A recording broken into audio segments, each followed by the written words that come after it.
Hello and welcome once again to the Change Exchange, where we have a visitor today that many of you may know, Arthur Goldstuck. You've been part of our lives and on our screens. I remember interviewing you probably 20 years ago the first time. Hello, Ruda. It's been a great journey. It has been a great journey, and it's two major fields of interest, technology and what you call social culture.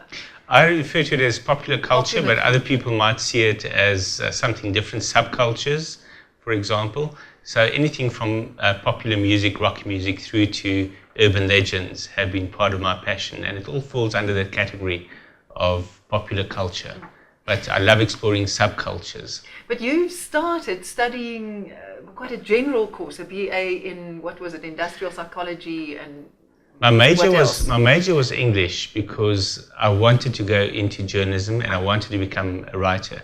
But everyone told me you can't make a living that way, and I needed something to fall back on. So my sub-major was industrial psychology. But then you did go into journalism. And then luckily, while I was studying, I began working freelance for whoever would take my work.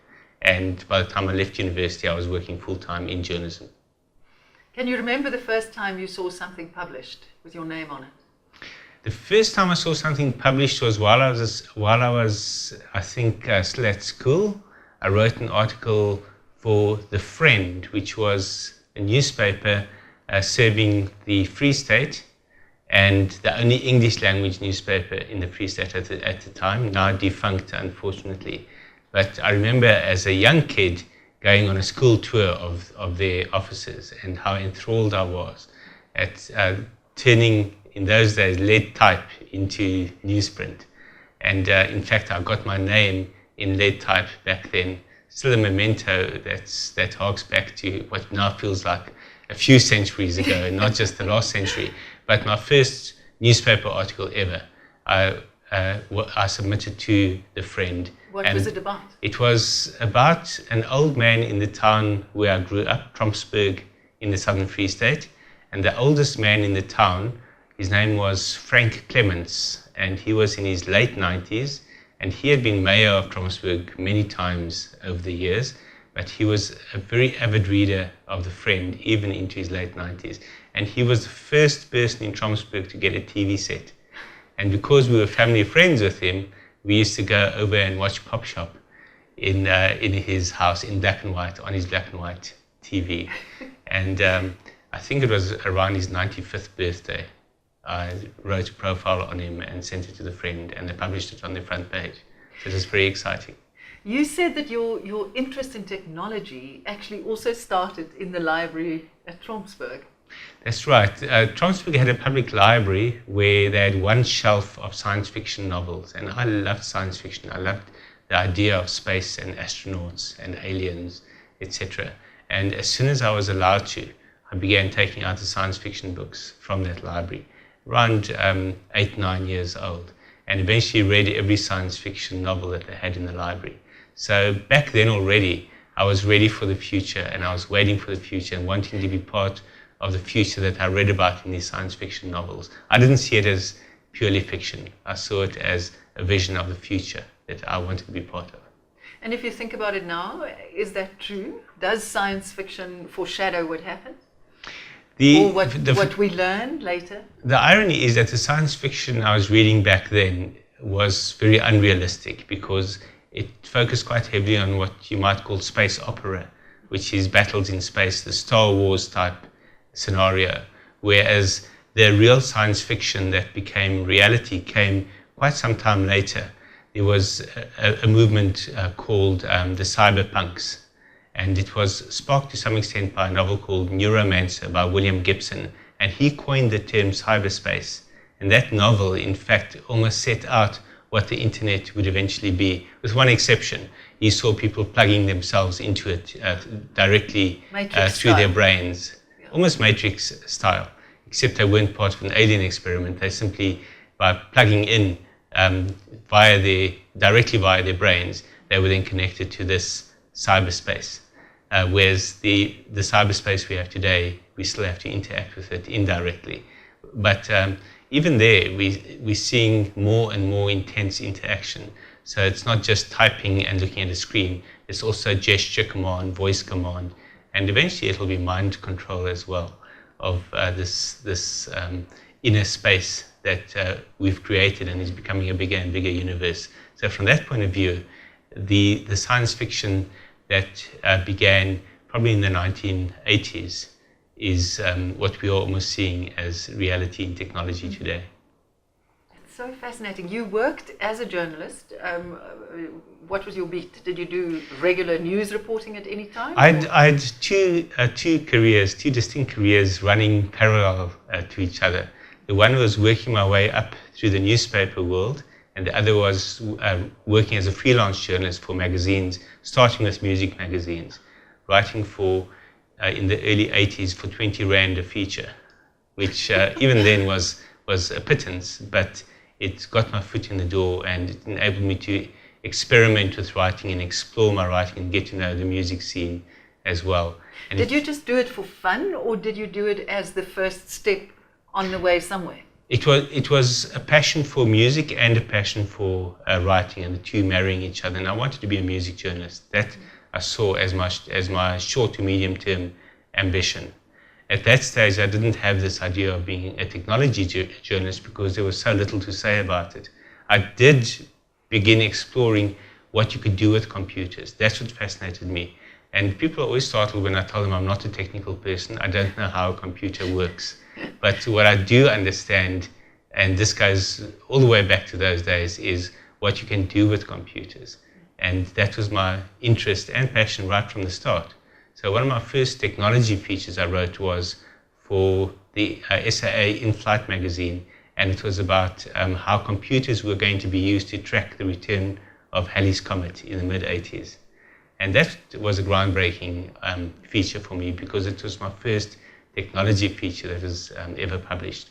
And it also helped get me into that whole circuit, you could say, of being one of the feature writers that would be accepted by magazines, because it's difficult to break into that world, but once you're in it, it becomes relatively easy. And those were some of my springboards into the whole media world and the world of being a writer and a journalist and part of the music scene and plugged into technology. So many irons in the fire. And if you have to distill that as a lesson to a young person who's setting out now, is there something that, okay, people say you can never make a good living as a journalist, rather go and study something else. But you have found that was my very first lesson, is that if you have a passion and you really want to pursue that passion, don't let people put you off, because if you feel strongly enough about it and you're willing to work hard enough at it, you can make it work. If you expect it to fall in your lap, it's not going to happen. You mentioned many irons in the fire. It was precisely because I was trying everything and pushing in all directions that I began breaking through. If I was waiting for it to happen to me, it would never have happened and I wouldn't have made a living as a journalist, but I was determined. So I guess that's another lesson. You've got to have determination, you've got to stick to it, and you've got to turn up to the party to be at the party, in effect. But the other big lesson for me is always be open and curious. And that I think applies at any age, but it's probably most important when you're starting out or starting to think about your career. Be aware of the world around you and open to absorbing information about that world and from that world, and viewpoints from people, ideas, perspectives, visions, and you never know what's going to coalesce into something that is something completely different to what you imagined, but still encapsulates where you wanted to go. Was there a time when you went freelance completely? Did you have a full-time job up to a point and then step off? I always had a freelance job until 1992 about. So at the time I was working for the Weekly Mail, and I'd been news editor of the Weekly Mail. First what happened was I joined the Weekly Mail when it became the Daily Mail as their foreign page editor, and really loved the experience. It was you felt you were part of a great experiment and a great project and a cause. And unfortunately, the daily paper only lasted 3 months. And they shut it down while they still had enough money to get the weekly edition going again, and had to get rid of a lot of their journalists. And a key moment for me was when they invited me to stay on as news editor of the Weekly Mail.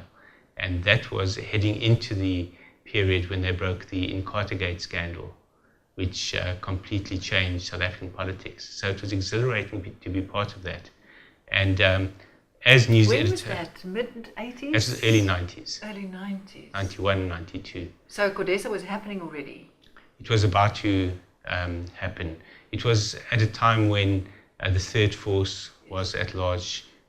Opponents of the state were being assassinated, and the wars in the townships were raging. And while I was news editor, the chief photographer was Kevin Carter, who went on to win the Pulitzer Prize for that photo of the kid with the vulture hovering over it in Sudan or Somalia. I remember debriefing Kevin and his team when they would come back from the townships covering those wars, and the darkness in their faces, but also appreciating the deep passion with which they were doing their work. It was a huge privilege to be part of that kind of team. It was very exciting. But all along, I was also still pursuing my technology writing interest, and I persuaded them to start a technology supplement. This is in 1990. So I was news editor from 90 to 92. And in that period, we started the technology supplement, which for about a year went very strong. There was great interest from advertisers in it, and it was a very successful supplement. But it seemed to run its course, and I didn't have real momentum. But then the co-editor of the Weekly Mail, Erwin Minoyam, suggested that we change the approach and we start something called PC Review, a computer supplement, because this is an emerging area of great public interest. And it would have consumer interest, not just business or trends or grand vision interest, but direct, practical interest to readers. Yes. So I agreed to become assistant editor of PC Review. What happened in the meantime, I had been freelancing for various publications. I'd never ever been invited on an international trip up to that point. And I was invited on SAA's first flight to Bangkok, I think it was. And they invited me to cover it for the In-Flight magazine. So I asked for leave from the newspaper, and they wouldn't give it to me. So that was a pivotal moment for me. I had to decide how important is this job, and how important is it to be able to take this kind of assignment. And I figured that the assignment was actually more important, because I was writing for the Weekly Mail separately from my job as news editor. So I resigned as news editor, which some might have seen as being foolish at the time. Yeah, because you step into the void. There's no salary check at the end of the month. Exactly that. So that was quite scary. But what we negotiated was that I would go onto a retainer with him, and I would remain assistant editor of the PC supplement, and I would also do news stories for them. And I began doing investigative news stories. In fact, I began doing that while I was news editor. And that was also quite exhilarating. Being in investigative journalism is the pinnacle of journalism in terms of your achievement of bringing information to the public. And what was the kind of thing that you were looking into at that point? It was a wide range of things, and part of it was looking out for stories that were under your nose, but no one realized was a story. Yeah. So one of them, for example, was that a high proportion of police vehicles didn't have number plates, for example. I kept spotting this, and I thought it's time to actually encapsulate this awareness into a story. And we had the photographers, in fact, Kevin went around taking photos of police cars without number plates. And we wrote a story, and it was a shocking story from the point of view that it was always lying there waiting for someone to expose it, and no one noticed it. So that was on the one side. On the other side was one of my main exposés was a newspaper in Botswana that was being funded by the South African government secretly, covertly. And it was a highly disliked newspaper by other journalists who weren't working on it in Botswana because they couldn't understand how these guys were so well funded, how they had the resources to do the things they were doing. And the story exposed it. And within, I think, 2 weeks, the newspaper closed down. So that was exciting. Also, you realize the responsibility you have. Well, it's seldom that a journalist can see cause and effect like absolutely, that. Absolutely. Yeah. But that's what was happening on the Weekly Mail in those days. So it was a tough decision from that point of view to move out of being part of the full-time team. I loved running the newsroom as well because I had such great people carrying out the assignments and bringing in the stories. And I didn't see them as people working under me, but rather people working with me because many of them were more able and experienced than I was. And your first book, the I've gone blank. The Rabbit in the Thorn Tree. Oh, was that The Rabbit in the Thorn Tree? Yes. Oh, did that come out before Internet Guide? Yes, The Rabbit in the Thorn Tree came out in 1990. In fact, while I was news editor of the Weekly Mail. And I started working on it while I was on the foreign desk at the Weekly Mail. And the useful thing there was that I would start getting stories being fed directly to me from the public as news stories, as opposed to picking them up in newspapers or hearing about them from friends and so on. But The Rabbit in the Thorn Tree was the big breakthrough. And it was what you might call a sleeper, because when it first came out, it got very nice reviews, but it didn't create great excitement. Maybe we must remind people what The Rabbit in the Thorn Tree was. It was the Barclays at that point. It was their logo. Barclays Bank was in South Africa until the late 80s, and then they disinvested, and it became First National Bank. That's right.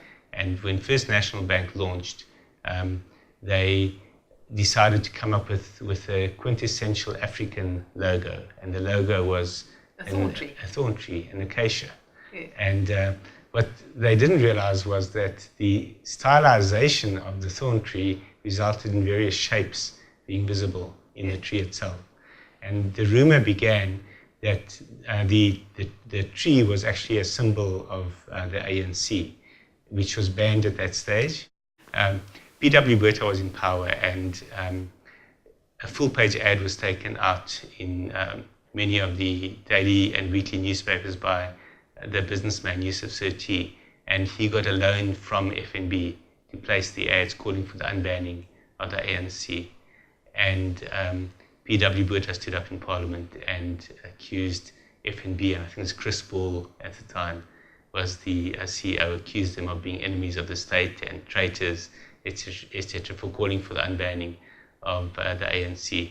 And then people began looking at the logo and seeing proof that they were the ANC bank or sympathized with the ANC. And there were two shapes that supposedly proved it. One was a map of Africa. It was fairly clearly visible, but very appropriate for an African organization. But the white establishment of the time didn't perceive themselves as being part of Africa. They actually saw Africa as the enemy, which tells you how dysfunctional we were from a psychological point of view in this country. But even more dysfunctional, people would see the shape of the rabbit, or a hare rather, but they called it a rabbit, just above the map of Africa. And they said that the rabbit was a symbol of the ANC. There never had been such a symbol of the ANC. And it was only when my second Urban Legends book came out that I finally got to the root of that particular belief. But before I come to that, the story then was that the rabbit in the thorn tree was proof that the FNB was the ANC bank and part of conspiracy against the government of the time, which was it was laughable even then, but it also highlighted the extent to which people were willing to fall for any story that gave them a sense of understanding what was really driving our society. But then you're right. You also started writing on the technology side. And what was your first book in that field? Well, what really happened was my third urban legends book. Maybe I should just quickly mention that the rabbit in the thorn tree, the origin of that particular legend was that the police would go looking for what they called comrades in the townships in those days, because the comrades were fighting this sort of underground war against the police. And they would go on patrols looking for comrades and either killing them or arresting them or taking them in for torture. Let's be quite blunt about it, rather than for questioning. And it turned out, and I had this from police sources, that the terminology they used when they went out on these patrols was that ons gaan hassies vang, we are going to catch rabbits. And the rabbit, in fact, was the police terminology for young ANC members. And that underlines the irony of people taking that as being a symbol of the ANC itself. So urban legends turns people's perspective completely on its head, and it often exposes their inner psyche as well. So in that context, when the 1994 elections began approaching, the country exploded with urban legends, rumors, myths, beliefs, and the most famous one of all being the idea that the country was going to run out of food and groceries during the election period, and people must stock up because the apocalypse is coming.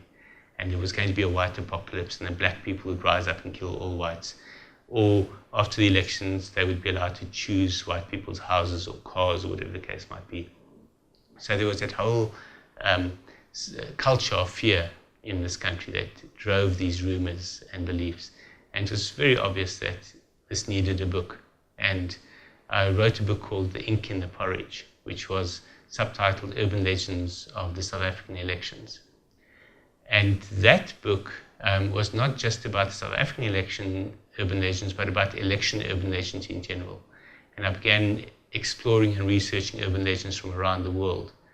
And the great thing was that about 6 months prior to the elections, I got my first modem and signed onto my first electronic bulletin board, which in those days was the only way you could access the internet in South Africa and the only way you could get email. And on the fledgling internet, it was before the web actually existed. You had this thing called the internet that had all kinds of communications tools on it.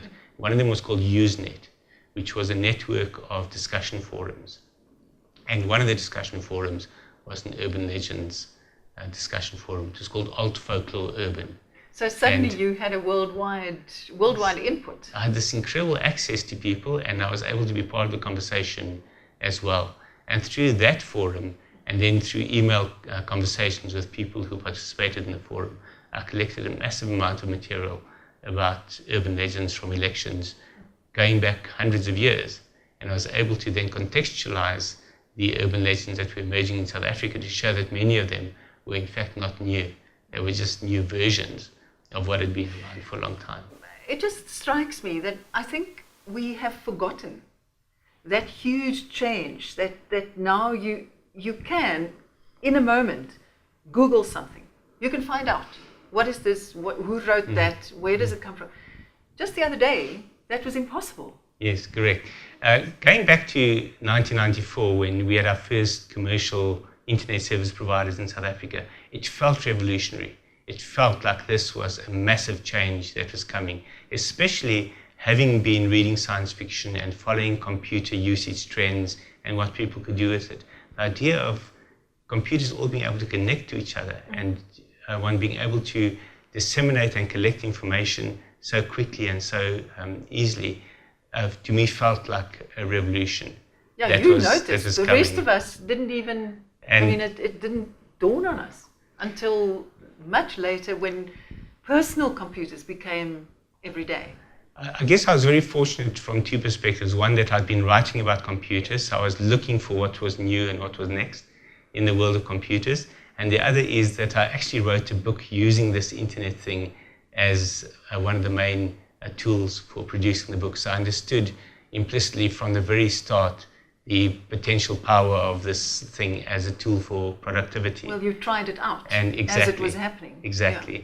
And the introduction, in fact, I then wrote an article in the PC Review called How the Internet Wrote My Book. And this was picked up by the technology writer for the Sunday Times, Greg Gordon. And he then did an interview with me on that topic, how the internet wrote this guy's book. And that article was spotted by the publisher of Strake, which owned an imprint called Zebra, a fairly new imprint. And quite coincidentally, going into a computer shop where I used to go and try out their new games and software. In those days, you didn't get review copies because it was too expensive. But I would sit in a corner of their shop and try out the software. And on one of those visits, I bumped into Nick Bryke, the publisher of Strake. He was coming there to try and convince them to stock computer books. And the owner introduced me to him. And he said, so when are you going to write a book for us? So I said, when are you going to ask me to? So he said, well, why don't you write a book about this internet thing? I just read the article about you this Sunday. So that article had sparked his interest in the idea of a book about the internet. And literally a year later, The Hitchhiker's Guide to the Internet came out. And the funny thing about it is that when he suggested it, I said there won't be much of a market for it because at that stage it was still a niche computer interest. Yeah. And he said, but it'll grow over time and eventually it'll become quite big. What we had no idea of was that the wave was about to break in this country. Still early days, 1995, but amongst businesses and amongst people in the know and the early adopters, there was massive interest. It was hugely exciting. Everyone could see this was the future. Everyone who was part of that wave could see. So when the book actually came out, the book launch was at Eastgate.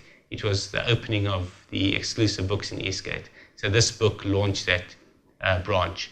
And the guest speaker was Jenny Chris Williams, and who was already making a name for herself as the sort of books person in South Africa. And the combination of having her there, having the internet thing, and my urban legends books at that stage all having been bestsellers was like a perfect storm for me. And we had no idea how full the launch would be and how many books they were going to sell.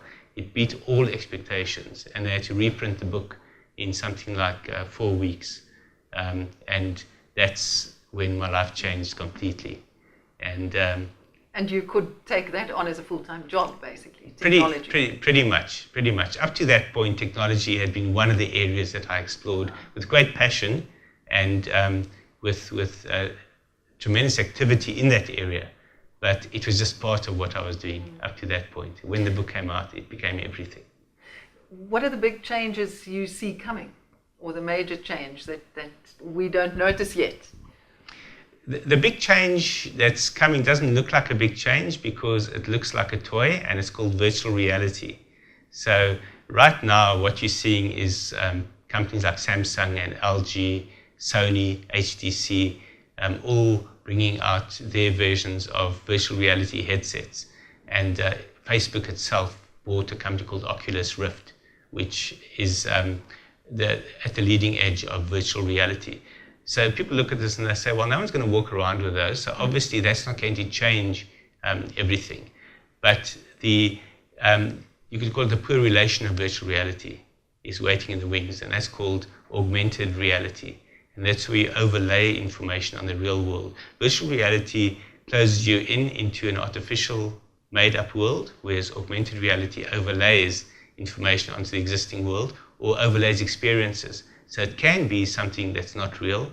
So for example, with augmented reality, if you have a visor on that's connected to a computer or has got information coming into it that tells you that a hole is opened up in the floor, for example, that's what you'll see through the lens. You'll know it's not real, so it's not scary in any way, but in the future, it might become so realistic that you can create experiences where people can, for example, be trained in a battle zone, in an electricity substation, all kinds of areas where in the real world simulating that would be highly dangerous, whereas in augmented reality it feels like you're there and you're interacting with it, but you're also part of the regular world. So that's just a very basic way of explaining it.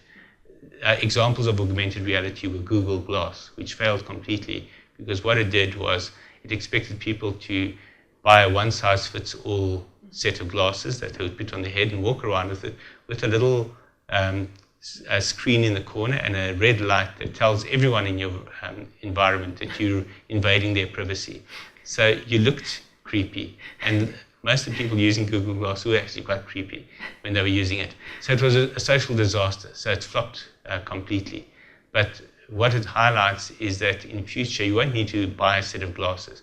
You will choose the glasses that suit you, the style that you like, but you'll probably be able to clip something onto it that for the right environment will overlay information onto your glasses. That's the one direction it'll go in. The other direction is that you will have augmented reality goggles, visors, headsets, etc., where you interact with the real world. Depending on the level of power you want, the level of definition, if you want it to be really high definition, high resolution images being overlaid, then you'll probably need a visor. Certainly in the next 5 to 10 years, before the technology reaches a point where any surface can be made as high definition or high resolution as you want. Another exciting area to just mention is at the recent Mobile World Congress in Barcelona, Sony launched a tablet with a projector built into it that projects the interface of the tablet onto any surface, and that surface becomes interactive. So we've had tablets and smartphones and other devices that project an interface or an image onto a surface, but that surface hasn't been interactive. You still have to work on the device. Now you leave the device there and you go and you interact with it on that surface. Even if it's against the wall? Against the wall, on a desk, on any flat surface where you can actually see it, it becomes interactive because the device is picking up your gestures in relation to what it's projecting. And what that tells us is that before very long, we're going to start having smartphones that actually don't exist at all. You'll be wearing an activity monitor. So I'm wearing a Fitbit right now. That's this year's hot technology for activity monitoring. But next year, it might be a device that projects a smartphone onto my wrist or onto a surface, a kind of Iron Man type projection onto the surface, and I'll key in the numbers on that surface. I won't actually need a watch. I won't need a smartphone because it's all built into whatever I'm carrying. So if you can put it into a wrist, you can put it into a necklace. Your necklace could be your smartphone. And then you start seeing the kind of Star Trek, Star Wars type technology becoming reality. And all of that technology is already possible because it's being demonstrated right now. Thank you so much. This is fascinating. Thank you. You must go well into this future. I'm looking forward to the future, as I always did. Thank you very much for being with us, and enjoy the rest of this immediate day.